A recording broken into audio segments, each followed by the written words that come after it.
Assalamualaikum warahmatullahi wabarakatuh. Kembali lagi dengan saya Putra Syaful Hambali. Di sini saya akan membahas tentang networking model. Apa sih definisi networking model itu? Networking model adalah sebuah konsep dalam arsitektur jaringan yang digunakan sebagai standar dalam proses komunikasi data perangkat dalam jaringan. Selain menjadi standar networking model, ini juga memberikan panduan tentang bagaimana data dikirim, diterima, dan diproses dalam jaringan. Networking model ada dua, yaitu networking secara sekarang menggunakan TCP/IP model karena TCP/IP lebih less formal dibanding OSI. Sebaliknya, karena OSI lebih kompleks, maka sering digunakan untuk kebutuhan edukasi. OSI model dikembangkan oleh International Organization for Standardization atau ISO sebagai kerangka kerja untuk menghubungkan sistem yang berbeda dalam jaringan. OSI model memecah proses komunikasi menjadi 7 lapisan, dari fisik hingga aplikasi, untuk memberikan standar komunikasi yang konsisten. Nah, ini TCP/IP model atau kepanjangannya Transmission Control Protocol atau Internet Protocol.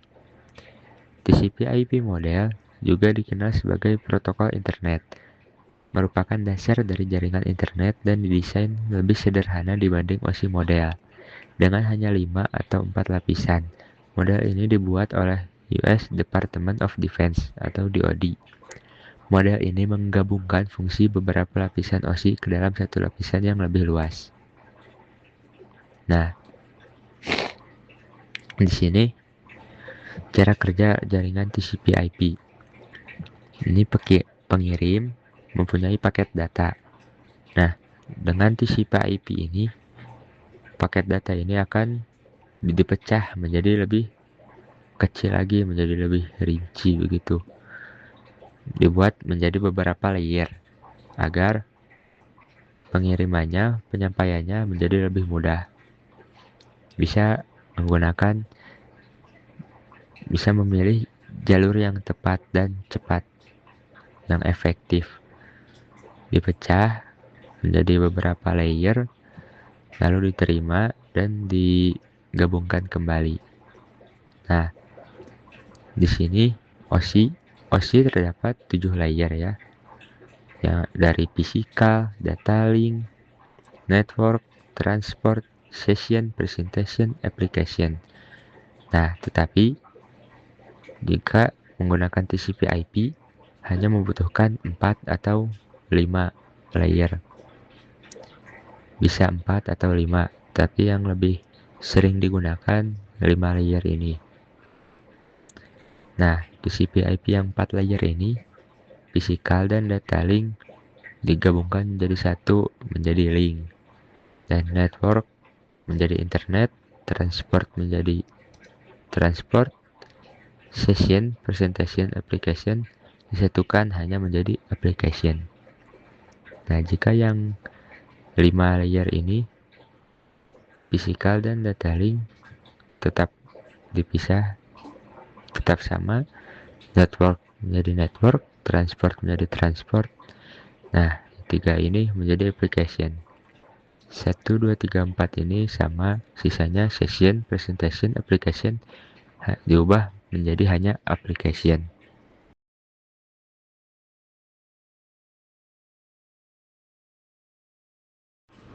Nah, TCP/IP ini ada beberapa layer. Di sini ada TCP/IP application layer. Application layer atau lapisan aplikasi melayani antarmuka atau interface untuk aplikasi atau perangkat lunak untuk berkomunikasi melalui jaringan. Protokolnya HTTP, FTP, SMTP, dan lainnya. Nah, di sini user mengetikkan URL seperti ini. Contohnya, mengetikkan URL ke browser. Nah, browser meminta HTTP request ke web server, lalu web server memberi HTTP response ke browser, dan browser memberikan web page ke user. Nah, beginilah proses komunikasi HTTP seperti yang kita sering lakukan. Kita browsing ke Google, kita masukkan HTTP, dan kita diberikan website seperti itu.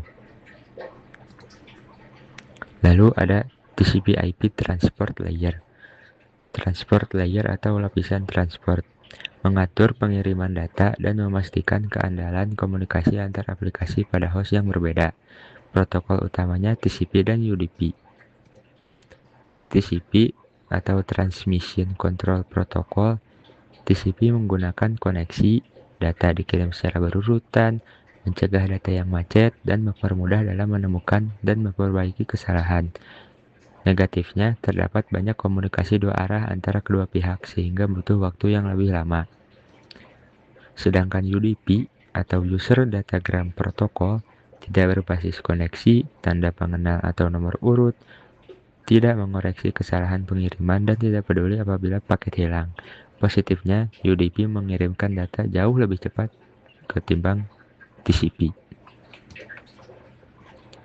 Fungsi TCP/IP ini, TCP/IP model lebih berfokus pada fungsionalitas dan efisiensi dibandingkan dengan OSI model, dengan fungsi utama menyediakan standar komunikasi dalam jaringan dan internet, mengurangi kompleksitas dengan menggabungkan beberapa lapisan OSI, menyederhanakan protokol dengan hanya menggunakan 4 lapisan inti atau 5 lapisan.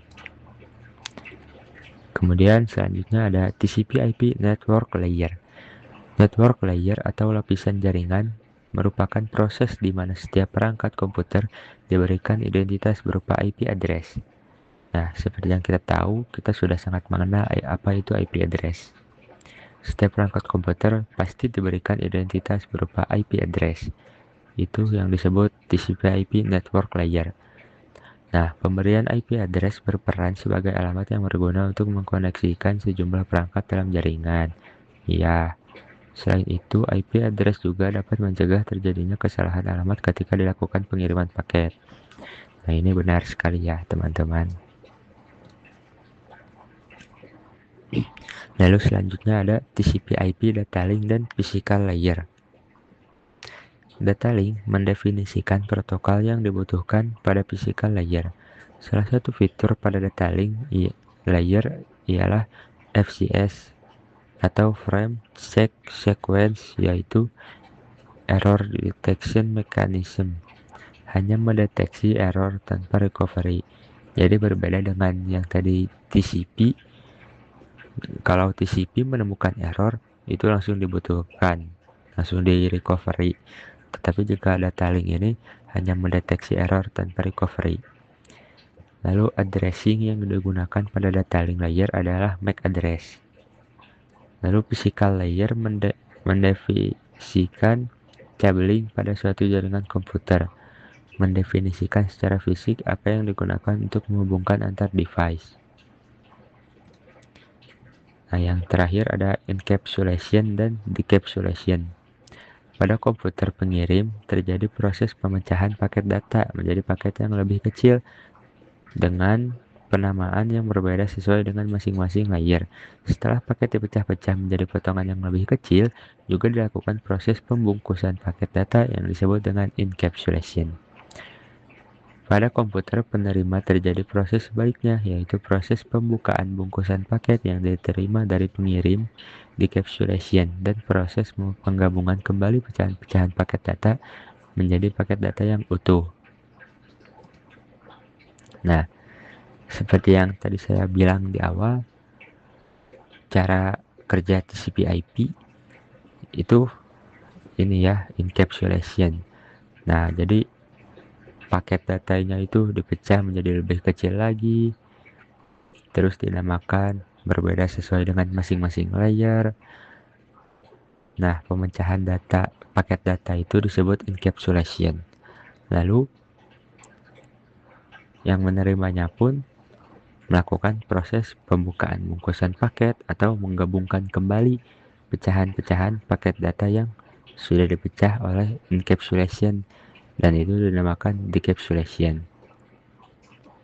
Nah, mungkin segitu saja penjelasan dari saya tentang network model, networking model. Sekian dari saya. Mohon maaf jika ada salah kata. Terima kasih. Wassalamualaikum warahmatullahi wabarakatuh.